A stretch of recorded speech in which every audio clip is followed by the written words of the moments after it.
Hello সবাইকে, কেমন আছো সবাই? আশা করি ভালো আছো। তো অনেক দিন হয়ে গেছে আমি কোনো ভিডিও দিইনি, তো তার কারণটাও আজকের বলবো। আর তার আগে বলে দিই, আমার আরও একটা পরিচয় আছে, আমি ওটি সিস্টার। তো আজকের ওই কারণেই আমি কথা বলবো যে আমি কেন এতদিন ভিডিও দিতে পারিনি। তো তার একটাই কারণ, আমার ঠাম্মা খুবই অসুস্থ ছিল। আর এতটাই অসুস্থ হয়ে পড়েছিল যে ওনাকে চিত্তরঞ্জনে অ্যাডমিট করতে হয়েছিল। তো মাথা কাজ করছিল না ওই সময়। আমি লাস্ট ভিডিও যেদিন দিয়েছি সেই দিনই অ্যাডমিট হয়েছে আমার ঠাম্মা। তো আমি সঙ্গে সঙ্গে ওখান থেকে ছুটে চিত্তরঞ্জনে, মানে আমার এখান থেকে ছুটে চিত্তরঞ্জনে যাই। ওখানে গিয়ে ঠাম্মাকে অ্যাডমিট করা থেকে শুরু করে তারপরে কদিন তো ডিউটি, এখানে হসপিটাল ডিউটি করছি, তারপর আবার ওখানে গিয়ে ওখানে ডিউটি করছি। মানে ওখানে ডিউটি বলতে ঠাম্মার কাছে থাকা, ঠাম্মার কোনটা কী দরকার ছিল সেইগুলো। আর সত্যি কথা বলতে গেলে ওই টাইমে না, মানে এটা হয়ে উঠছিল না যে আমি ভিডিও দেব কি করে কি করব।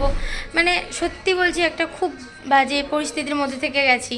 তো আশা করি তোমরা সবাই বুঝবে আর আমাকে প্লিজ সাপোর্ট করবে। তো এই হচ্ছিল আমার কারণ।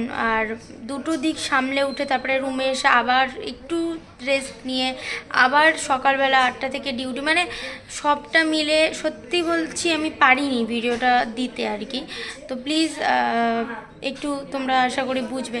তো প্লিজ, এটাই ছিল আমার কারণ। তো এটা অনেক দিন ধরে ভাবছি যে বলবো, কেননা এখনও পর্যন্ত আমার ঠাম্মা একটু ভালো আছে ভগবানের আশীর্বাদে। তো হয়তো 2-3 দিনের মধ্যে ছেড়ে দেবে। তো ভাবলাম একটা ভিডিও অন্তত দিয়ে দিই, কারণ অনেক দিন হয়ে গেছে আমি কোনো ভিডিও আপলোড করিনি। তো কারণটা বলাটা আমার খুব দরকার ছিল।